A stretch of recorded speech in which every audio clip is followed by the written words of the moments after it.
The air in Westbrook International was thick with noise, the chatter of travelers, the shuffle of luggage wheels, the sharp voice of intercom announcements cutting through the air. But in that chaos, one moment would silence everything. A boarding pass was torn, a dream was mocked, and dignity was ripped apart in front of a crowd that did nothing but watch. 19-year-old Malik Carter stood frozen, humiliation pressing down on him like the weight of the terminal itself. His first-class boarding pass, the symbol of a gift from his hard-working older brother, now lay in two pathetic pieces in the palm of a gate agent who sneered at him as if he were nothing. This was no accident. This was no mistake. It was the deliberate cruelty of someone who believed she held power, someone who thought she could decide who belonged and who didn't. But what she didn't know, what she couldn't know, was that the boy she had just belittled was not just anyone. He was Malik Carter, and his brother was Jordan Carter, the man who quietly, humbly, owned the very airline she worked for. The story you're about to hear is one of justice and power, of arrogance revealed, of dignity tested, and of a quiet storm that would erupt when truth came to light. I worked so hard to bring this story to life for you, so if you enjoy stories like this, please consider subscribing. It truly means the world to me. Malik Carter wasn't born into privilege. His family's home sat on the edges of a modest neighborhood where cracked sidewalks told stories of years without repair. But inside that home was love, resilience, and a mother who told her boys every night, "The world won't hand you dignity, you carry it yourself." Malik carried that lesson everywhere. Now, clutching a crisp boarding pass to his chest, he was on his way to a university conference, his first chance to step out of his hometown shadow. He could barely keep his excitement contained. He moved through the terminal like a boy stepping into a bigger world. But as he approached the gate, that sense of pride met its first challenge. Behind the counter stood Ms. Whitmore, a gate agent in her early 40s. Her smile didn't reach her eyes, and her tone with passengers was curt, clipped, transactional. When Malik stepped into the premium boarding line, her gaze sharpened. "Can I help you?" she asked, though her voice made it sound more like an accusation. "Yes, ma'am," Malik replied politely. "I'm boarding flight 729 to Boston." He slid his ticket forward with care. Her eyes flicked down. "First class." She raised a brow. Then she looked at him again, scanning him from sneakers to nervous smile. "First class," she repeated, the word curling in her mouth like a joke. "Yes, ma'am, my brother bought a ticket for me." Whitmore's smirk deepened. Her fingers tapped the counter. Passengers nearby shifted, sensing tension. Without warning, she snatched the ticket from Malik's hand. With deliberate slowness, she held it up. Then, in one sharp motion, she ripped it down the middle. The sound echoed louder than it should have. A tearing not just of paper, but of pride. Gasps rose from the crowd. Malik's chest tightened. Heat rushed to his face. His hands trembled as his eyes darted between the shredded paper and the agent's cold expression. "Young man," she said flatly, "step aside. This line is for real customers." Real customers. The words cut deeper than the torn ticket. Malik swallowed hard, his throat burning. He wanted to argue, to shout, but his mother's words echoed in his mind. Never let anger strip you of your dignity. So he didn't shout. Instead, with shaking hands, he reached for his phone. "Jordan," Malik whispered when his brother answered. His voice cracked. She tore up my ticket, right in front of everyone." There was silence on the line. Then, Jordan's calm voice, "Where are you?" "At the gate. Flight 729. Stay right there. Don't move." And Malik, "Yes, keep your head high. Dignity first. Always." Malik clenched his jaw and nodded, though tears threatened to spill. If you were Malik in this moment, standing in front of a crowd with your ticket torn, what would you have done? Would you have walked away, or stood your ground? Malik stood near the gate with his backpack slung across his shoulder, the shredded ticket still clutched in his trembling hand. He could feel the curious eyes of strangers boring into him. Some passengers whispered, others avoided looking at him at all. The humiliation was unbearable, yet he stood tall, just as his brother had taught him. Then, through the bustling crowd, a figure emerged, calm, deliberate, and commanding without saying a word. Jordan Carter. He wore a simple dark suit, no tie, no flashy watch, yet his presence turned heads. People moved aside unconsciously, sensing his quiet authority. "Malik," he said softly, laying a hand on his younger brother's shoulder, "tell me everything." Malik's voice shook as he recounted the events, the ripped ticket, the words "real customers," the laughter he thought he heard behind him. Jordan listened without interrupting, but his jaw tightened, and his eyes grew cold. "Stay beside me," Jordan said. "You're not alone." Together, they walked to the counter. "Ms. Whitmore barely looked up as Jordan approached. "Sir, if you're here to board, you'll need to step aside. We're boarding priority passengers first."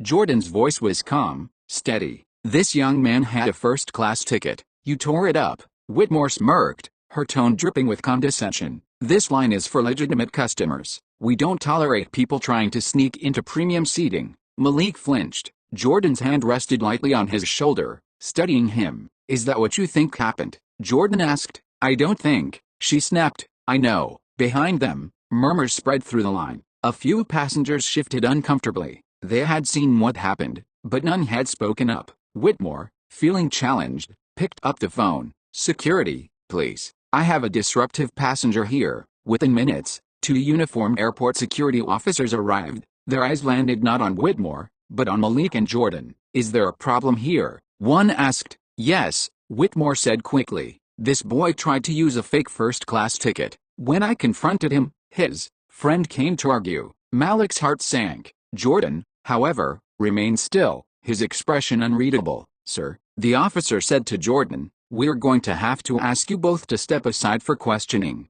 Gasps rose from onlookers. Malik's chest tightened. Even now, with witnesses, power was siding with the gate agent. Jordan spoke calmly. "We'll step aside, but understand, we will not be treated as criminals." They were escorted to a small security office. Malik's palms were sweaty, fear twisting in his stomach. The officer began asking questions: where Malik got the ticket, who purchased it, whether he had proof. "My brother bought it," Malik said, his voice breaking. The officer's brow arched. "And where is your brother now?" Jordan leaned forward slightly. "I'm right here." The officer studied him. "And who are you, exactly?" Jordan's gaze was steady. "Jordan Carter." The name seemed to hang in the air, unfamiliar to the officer. But outside that room, whispers were beginning to spread. Some employees had recognized him. The name carried weight in the industry, even if not in the public eye. Meanwhile, back at the gate, passengers buzzed with speculation. "Did you see that agent rip his ticket?" One whispered. "I can't believe security took them instead of her." Another murmured.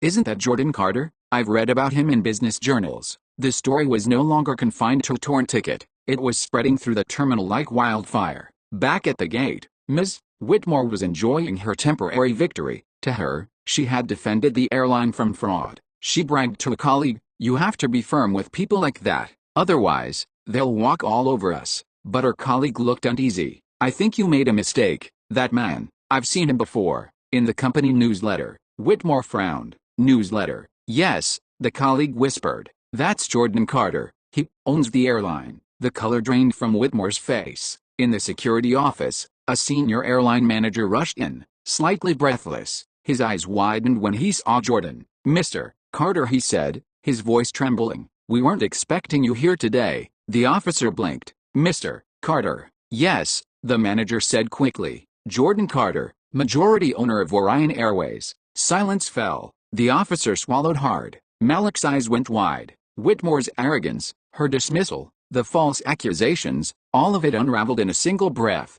Jordan finally spoke. His voice was calm, but laced with steel. "You called security on my brother," he said slowly, "for boarding a flight I own." The officer stammered. Whitmore, standing at the doorway now pale and shaking, couldn't find words. Jordan stood. His presence filled the room. "You humiliated him publicly, tore his ticket, called him a fraud. And for what? Because of the color of his skin? Because you decided he didn't belong in first class." Whitmore opened her mouth to speak, but Jordan's hand went up. "No, don't explain. You've said enough." Malik watched, awe in his eyes. This was not the flashy, arrogant power of money. This was dignity, quiet, controlled, unshakable. Jordan turned to the manager. "Replace my brother's ticket. Escort him personally to his seat. And Ms. Whitmore," he paused, his gaze sharp as a blade, "will not be representing this airline a moment longer." Whitmore's knees weakened. Her arrogance collapsed into desperate pleading. "Please, Mr. Carter, I didn't know. I thought." "You thought wrong,"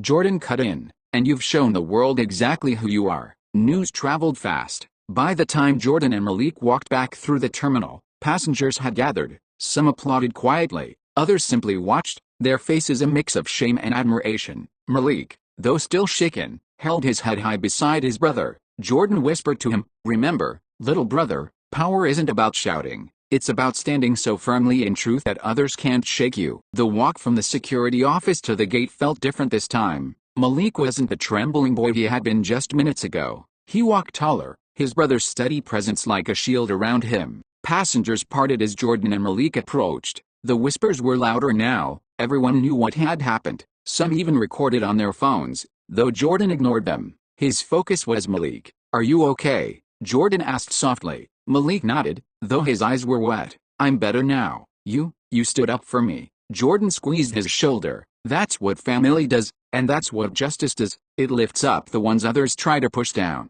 At the gate, Ms. Whitmore still stood behind the counter, pale and shaken. Her colleagues stood beside her, avoiding eye contact. The senior manager approached Jordan nervously. "Mr. Carter, I've arranged a new first-class boarding pass for your brother. He'll be escorted on board immediately." Jordan accepted the ticket but didn't move forward just yet. Instead, he faced the crowd. "Ladies and gentlemen," he said, his voice carrying across the terminal, "you all witnessed what happened here. A young man was humiliated, accused, and denied dignity because of assumptions and prejudice." The terminal grew quiet. Even the announcement system seemed to pause. "This airline," Jordan continued, "was built on the belief that everyone deserves respect, regardless of their background, their skin color, or their status. No one, not even an employee, has the right to strip someone of that." His words hung heavy in the air. Passengers nodded, some even clapped softly. Whitmore's face burned with shame. Her arrogance had turned into exposure. The manager cleared his throat nervously. "Ms. Whitmore,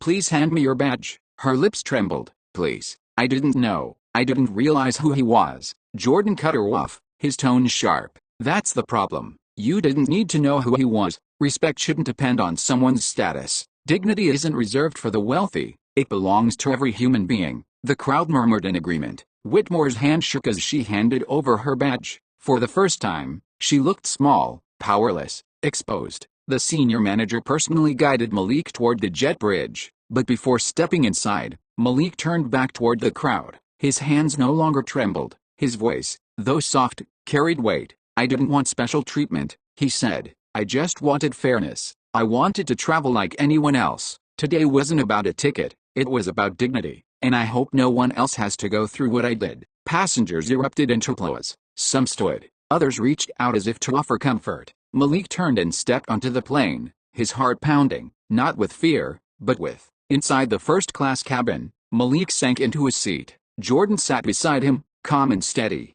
"Jordan," Malik whispered, "how do you stay so calm when people treat you like that?" Jordan leaned back, his eyes thoughtful. "Because anger gives them power, but dignity takes it back. Remember that, little brother. You'll face more battles in life. Some people will try to strip you of respect. Don't let them. Hold your head high, no matter what." Malik nodded, his chest swelling with resolve. Back at the gate, Ms. Whitmore gathered her belongings, her hands trembling. She had built her career on control, on asserting her authority over passengers. But today, she had learned a brutal truth. Arrogance is fragile, and power without respect collapses. As she walked away, the whispers of the crowd followed her. Her reign of disdain had ended, and she carried the weight of her own downfall. Was this justice served, or was it not enough? Should Ms. Whitmore have faced harsher consequences, or did losing her job match the harm she caused? The plane soared above the clouds, the city shrinking below. Malik stared out the window, his mind replaying the events of the day. He thought of the stairs, the ripped ticket, the words "real customers."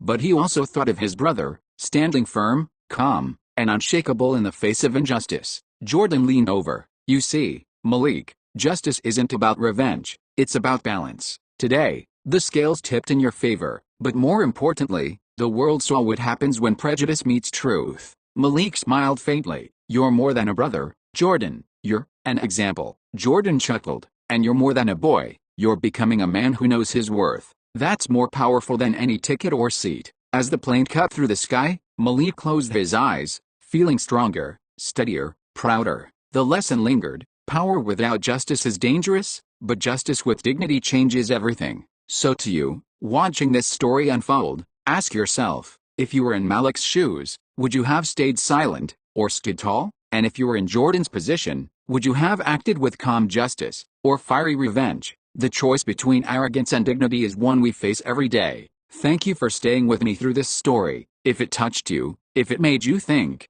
or if it stirred something in your heart, please consider subscribing, liking, and sharing your thoughts in the comments, because together, by telling stories like this, we remind the world, justice may be delayed, but it will never be denied. The end.